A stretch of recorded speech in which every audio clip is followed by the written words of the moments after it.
All right, let's get straight into it. I want to talk about how being in shape, being lean, being fit contributes to making a certain kind of money, right?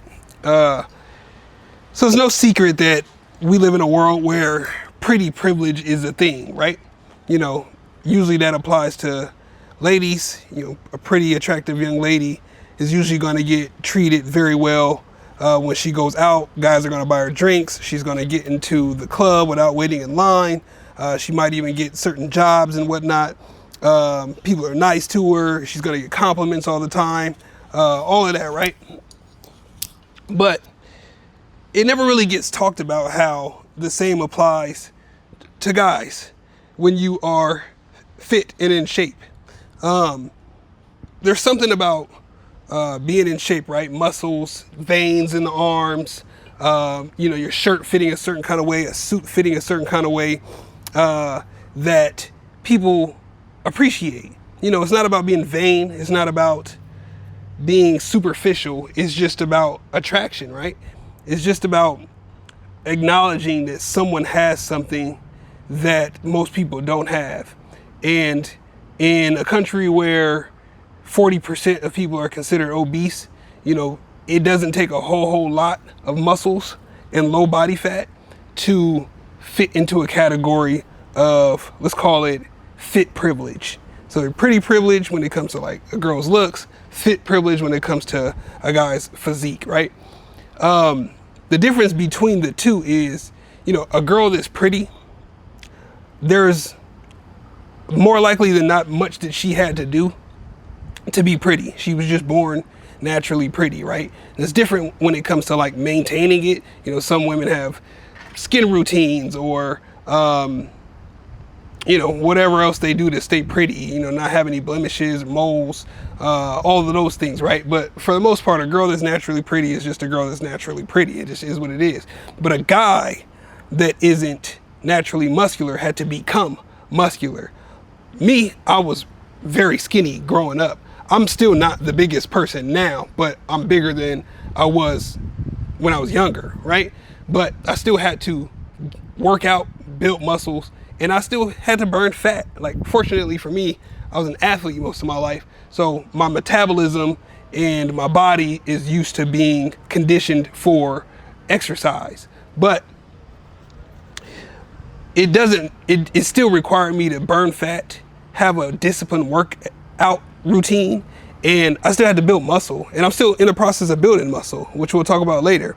But right now I want to talk about how I was able to start making six figures a year once I got lean and was in better shape than I was before I started making six figures, because my lifestyle changed, my habits changed. So right now we're going to watch a video that addresses that, and then I'll go into more detail. So let's check it out. Let's see what we got. How important was your physical fitness for your financial success? Is there a correlation there? So here's the thing. Subconsciously, people might not like to hear this, but when you sit there, it commands an element of respect. I was very young when I made my first millions, and I had the chairman of Bank of Scotland, etc. And they kind of stepped backward from their position and let me put across what I needed to. And there was an element of respect, you know. And when you walk into a place, people will notice you. They'll want to speak to you. It's just a fact. You're a part of the top 1% of the top 1%. What is the secret that the wealthiest people know that 99% of people do not know? Everyone knows the formula, but they can't execute it. You have to be continually focused. Ideas are cheap. Everyone can, some people I know have fantastic ideas, and they're much more capable than me. They're much more naturally gifted, but they won't put the work in. You take action. I take action, and I have the stomach for the sacrifice. Did you go to university? Yeah, I read law at university. People don't believe that, but I read law, yeah. Give me a lesson about business right here, not time school. How did you scale a $100 million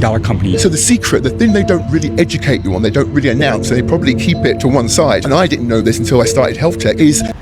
So he said being fit commands an element of respect. And I agree 100%. It does. He also said that people notice you. And that goes to what I'm saying about privilege, right? It's when you walk into a room and you are in shape, and the majority of the people in that room are not in shape, you're going to stand out. It's impossible not to. Like, even if you don't want to, it's going to happen, because that's just what it is. you are standing out because your presence is noticeable. Your physique is noticeable. People are going to look at you, and because you are noticeable, it's going to spark subconscious questions in their mind of who you are, and they are going to want to find out. They're going to, at some point or another, more likely than not, they're going to strike up a conversation with you. If you are in shape, it's not for somebody that's introverted because you are going to have strangers come up to you and talk to you. And if you're not like a personable person, or you're not used to having casual conversations with people that you don't know, it can put you on your back foot a little bit. You can have you on your heels a little bit, because it's just like, you might not be in the mood to talk to someone, or you might be questioning what they want or who they are, what their intentions are. But ultimately, they're just impressed and they're curious because they're not used to seeing someone that looks like you in close enough proximity to be able to even have a conversation with someone in shape like that. I mentioned in one video a while back how being in shape, you get celebrity treatment. Like, people treat you like you're a celebrity. They think you're some kind of actor, athlete, or something like that, because it's just so rare for a normal person to just be fit today. But he's talking about how he went on to have $100 million business, but it started with his fitness. It started with him mastering his body, mastering his ability to deliver. And he also said that later in the video as well. He said, it was the taking initiative. And that's my big thing, right? My big thing about all of this when it comes to success, your finances, happiness, peace, building a life that's based off design, not based off a default. Whereas you are living your dream life. You're living the life that you want for yourself. Everything that's in your life is deliberate and intentional, right? You have that in your life, and to live a life that way and to build a life that's that way, it comes down to taking initiative. Initiative is one of my favorite words because it's the go-getters. It's the people that take initiative in this world that tend to be the most successful. It's not the person who kind of just tried to go with the flow, or like wait for someone to hook them up, wait for the homie hook up, the discount or whatever, or somebody to put them on or whatever, right? No, they took initiative. They made it happen. They were proactive in their choices and their decisions, and then they knew exactly what they wanted to do. They were intentional with their taking initiative, right? How that relates to me. When I first started making six figures, I was working in the music industry. I was far from six figures in the music industry, but I was on my way there. I was getting some big checks here and there, working with some bigger artists here and there, but it wasn't consistent. And I knew that I wanted to work in an industry of investing in real estate, right? I wanted to work in a position where I was able to invest in property and real estate, and work with people that did that on a big scale, right, on a high level. And because my background was in music, I knew that I needed to take initiative and be proactive and start putting myself in some kind of place where I was able to gain experience in that industry, because I wasn't in that industry. I was in the entertainment industry, and I was trying to transition, or at least get my foot into the real estate investing industry. And I had already went to school. Like, I graduated from college with a degree in finance. So I had already had something in my back pocket that I could leverage into going into a field like that, but I still didn't have any experience. So I had to think proactively and say, if I want to work in this industry, and if I want to make six figures, then I need to think about what it is that someone in that position who was going to hire me is looking for. And then I need to go and create opportunities for me to build experience, real life experience, and practice, and have a network, so that when I do get in position to be interviewed, I've already practiced this skill. I have some kind of track record, and I have some network of people that can vouch for me as far as my references go, to be able to transition into this industry. So that's what I did.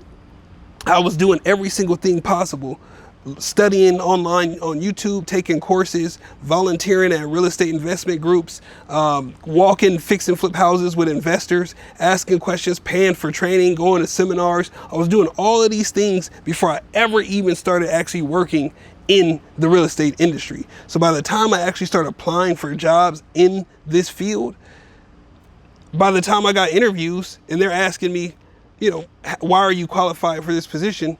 I had plenty of things that I could talk about that I had exposed myself to. It's almost like learning a new language. They say, it's one thing to use Duolingo or something like that, but they say the best way to learn a new language is to immerse yourself somewhere where that language is being spoken. So move to that country and just surround yourself with people who speak that language, and it'll be a lot faster for you to learn that language compared to you trying to learn it like going to school and taking a class and you only practicing that language, an hour or two a week or reading about it or whatever, right? So I did the same thing with the real estate industry. And while I was doing all of that, and even once I started working in that industry, like officially, like for a company, then I was in the gym every day. And I mentioned this to you before, but I joined Equinox. Like as soon as I started working in real estate full time, I joined Equinox. And it was crazy because my mindset was like, I'm about to spend $320 a month for a gym, but it wasn't for the gym. I wasn't paying $320 a month for the gym. I don't need a gym to be in shape. I was paying $320 a month to be around a certain type of person. I wanted to surround myself, like I just said, immerse. I wanted to immerse myself around successful men, people who were six-figure earners from different degrees of life or practices or industries or whatever. But I knew that I wanted to be around people who were further along in their life and in their career than I was, rather than keep going to Planet Fitness. And that's where I was at before that. I was literally at Planet Fitness paying $20 a month, and I never even went. Like I went a few times, but I hardly ever went to Planet Fitness in comparison to the amount of times that I checked in at Equinox. Because again, paying $320 a month for a gym membership, there's no way I'm not in that gym as much as possible. But again, it wasn't for the gym itself. It was for the network that I was being around, the quality. And it was also the accountability, because again, that price tag was enough to hold me accountable compared to going to a Planet Fitness and paying $15, $20, which, I don't care about losing. I don't care if I'm not getting the most out of that $20, because it's $20 is very low value compared to $320. You get what I'm saying? So once that happened, not only did I hit six figures, but my network grew, my experience grew. I was able to get promotions faster.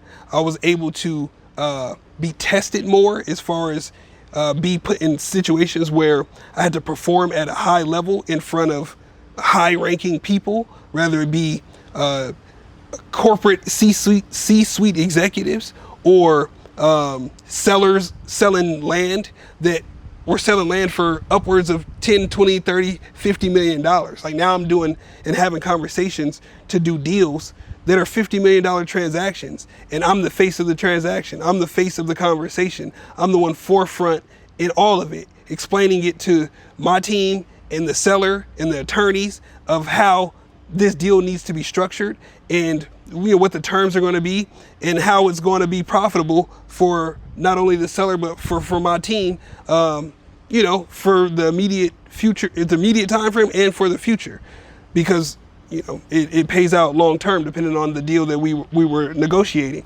But I say all that to say is that it was easier for me to hit six figures because I was already in the mindset of taking initiative and people being attracted to me and wanting to work with me and putting their trust in me, because I had the presentation physically, my skin, my body, but then also my wardrobe, because again, my suits and how I dress, even if I didn't have a jacket on and I still had on the pants and the shirt, it still looked good on my physique and on my frame because I was in shape and my suits were tailored. They weren't baggy. They weren't box suits. I didn't look like the 2005 draft of the NBA with Carmelo Anthony and LeBron wearing those huge Steve Harvey suits. Like that's not what we do over here. Like we look very nice and clean over here. You know, your boy is trying to be model of a cologne or a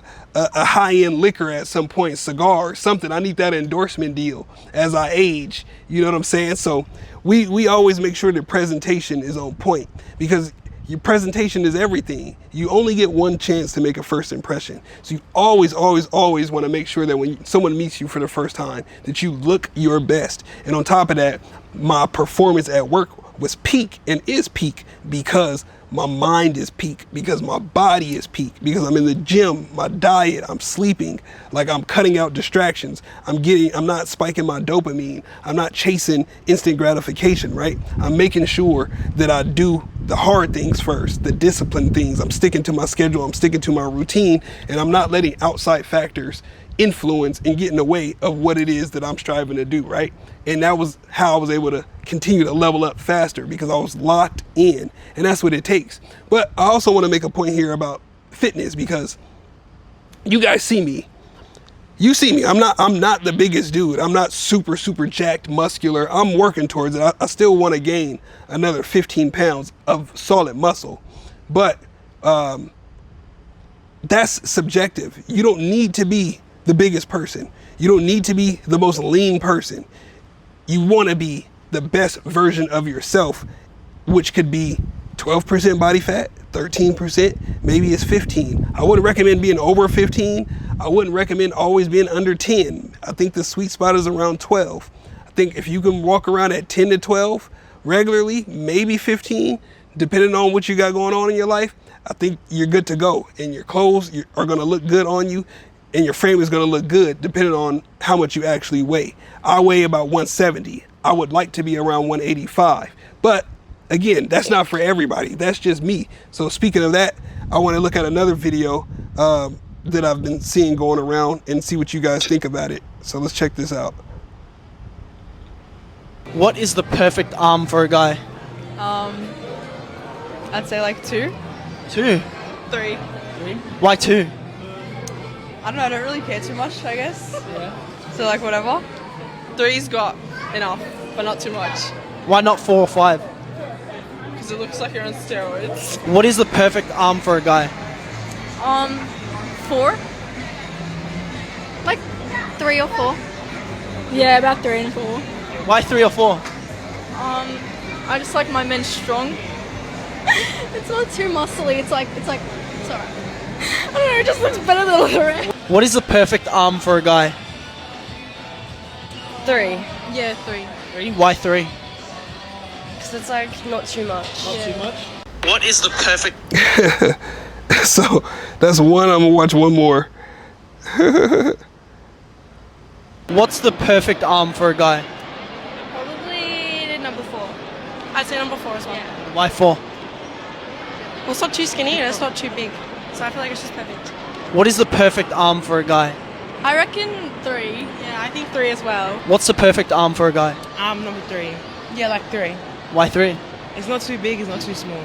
It looks like natural, like naturally muscly, yeah. 5 too much. Yeah, way too much. It's like steroids. Yeah.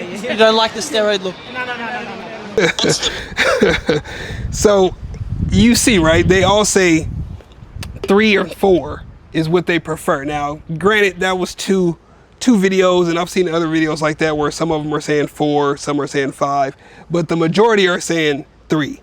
And 3, again, that's kind of where I'm looking to be as well. Like, I'm not too far from there now. I'm probably like in between 2 and 3.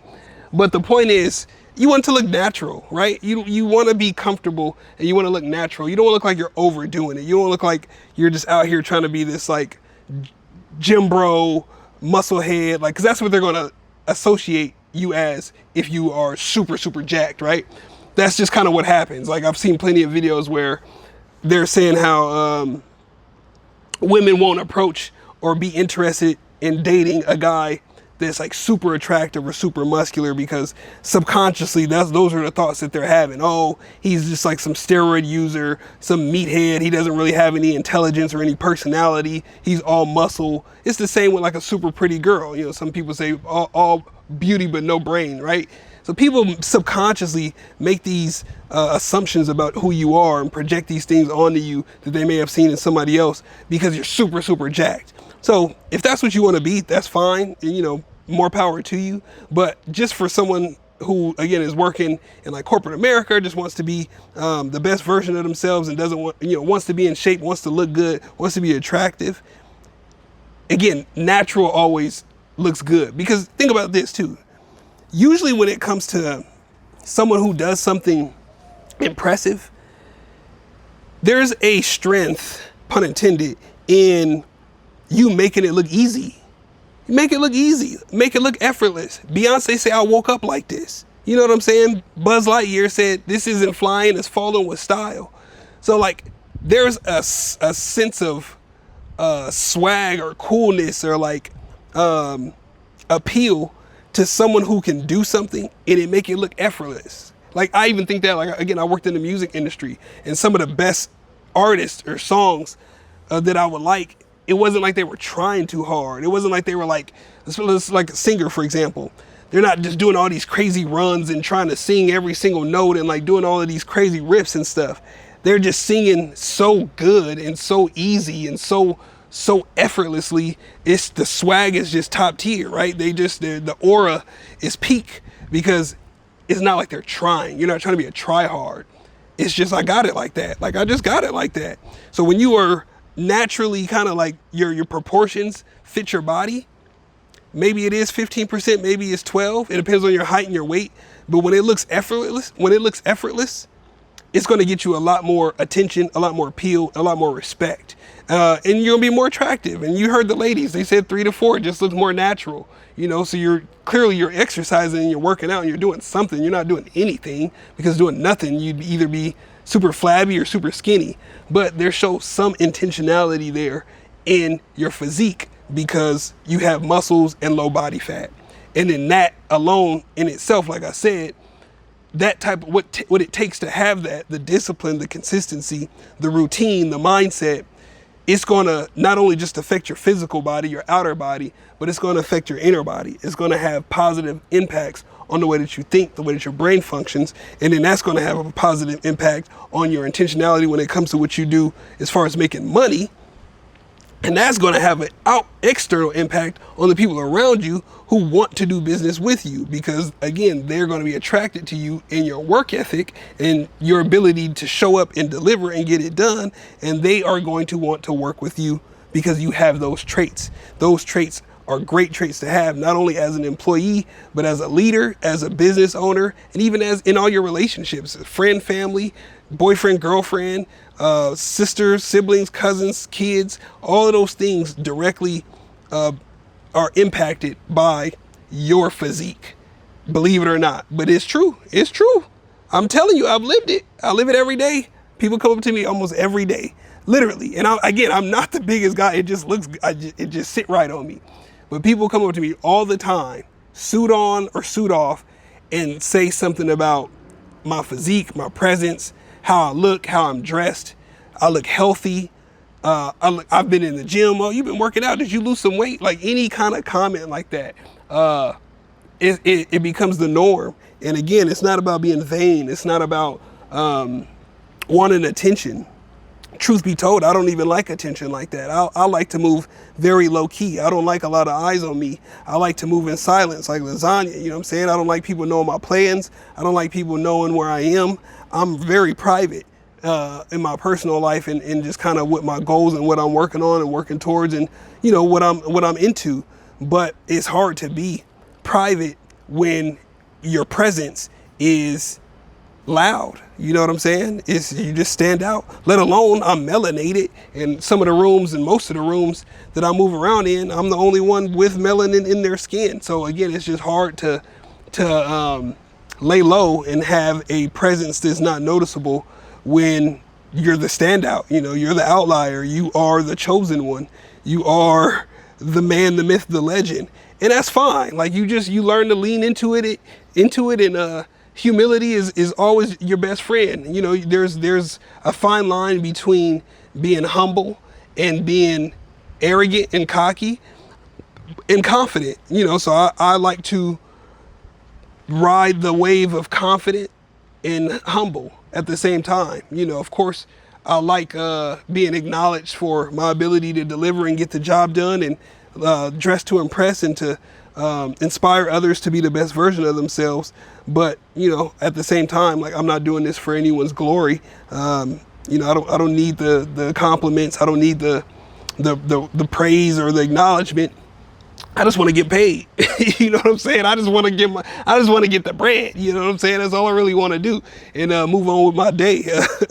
But you know, that just all, I'll say all of that to say is your physique matters. How you present yourself matters, and it will have a positive impact on your finances. Now, what you do with those finances is a different conversation, because if you can't control certain things with your spending, then that's another level of discipline and self-control that needs to be acknowledged and worked on. But it's easier to be able to be responsible financially when you can be responsible physically, you know, because you are in the practice of self-control, you know, being able to not eat certain things, being able to say no at the birthday parties and the functions and the holiday events, and when your girl cooks you this whatever, or wants to try this out, this recipe, and all these different things, right? Every single day you are going to be tempted with something that goes against your diet, your macros, your spending habits, your sleep, like whatever it is, because there's always something. There's always a birthday, there's always a holiday, there's always a celebration. Even if it's just old friends reaching out saying, hey, it's been a while, let's go get dinner, whatever it is, right? There's always somebody offering you an opportunity to go against your morals, your goals, you know, and the rules that you set for yourself. And it's on you to say no. No should be your favorite word. It's my favorite word. I love telling people no in 2026 and prior. Like, I think it started maybe like 20, let's call it 2019.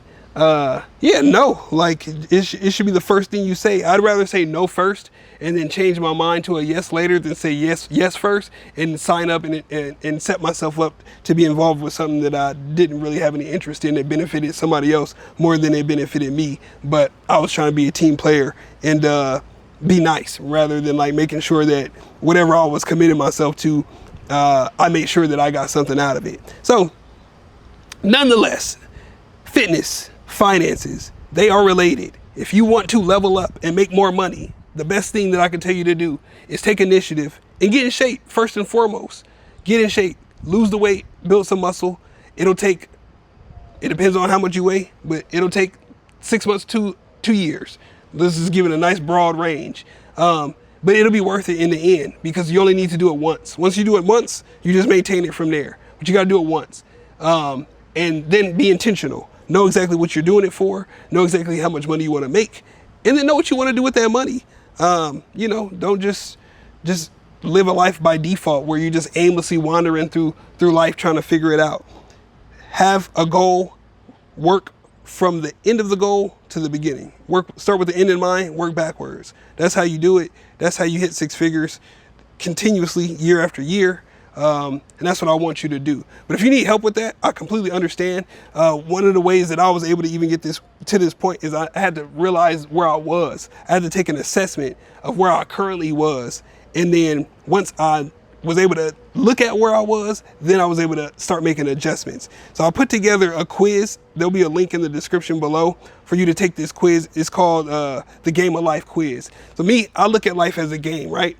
Everything is a game. You only get one life though. You don't get to respawn. But in this one life, you do have the ability to reinvent yourself, so that you can, if you mess up, or if you went down one path and you don't really like the results of where that path is going, then you can reset, reinvent yourself, and then go down a different path. I've had to do it multiple times. It's necessary sometimes to just burn the current life that you have, start from scratch and rebuild, right? But if you don't know where you are, you're not going to be able to do that. You have to be able to start from some kind of baseline place to then make those changes. So I put together this quiz called the Game of Life score, or the Game of Life quiz. It's going to give you a score, and that score is going to break down where you are when it comes to my 5 pillars of success, which are: if you are mentally fit, physically fit, emotionally fit, financially fit, spiritually fit.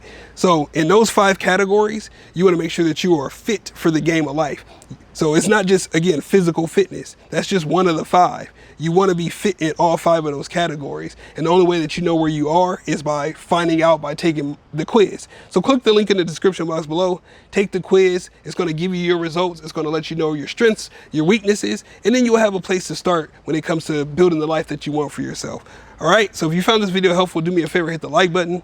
If you haven't done so already, consider subscribing to the channel. I'll continue to make videos like this, showing you what it takes to build the life that you want for yourself, guiding you along the way, and answering any questions, giving you any feedback, wisdom, insights, talking to other people, whatever we need to do to get you to where you want to be. I'm here for it. This is what this is all about. It's all about being successful. I want you to live a successful life, a life of fulfillment, a life that is worth bragging about, a life that's going to get you to a place of peace, comfort, gratefulness, all of the above, all the good stuff. You know what I'm saying?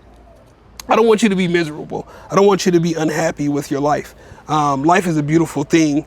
It has a lot of challenges, but those challenges are there to help you build the character that you need to ultimately beat the game.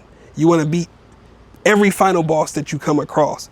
And the only way that you can beat those final bosses and be that main character is to first build yourself up. And the way that you build yourself up is first realizing where you currently are, what you struggle with, what your strengths are, your weaknesses are, and then coming up with a plan to navigate those strengths and weaknesses so you can build up those weaknesses and maximize and capitalize on those strengths. And then you can get to the financial level that you want to get to. You can get the relationships that you want to have.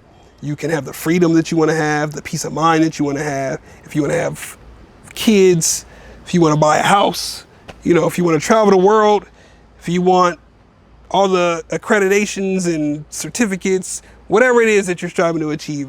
I've achieved almost every single thing I've set out to do. Multi-platinum records, multiple properties, family, career, car, passport stamps. You know, that's just the surface level stuff, but there's more that I want to achieve, and it's going to happen because all those other things happened. But it starts with intentionality. It starts with self-mastery. It always will come down to self-mastery. So again, I appreciate you for watching. I'll be back on more videos soon. Until next time, peace out.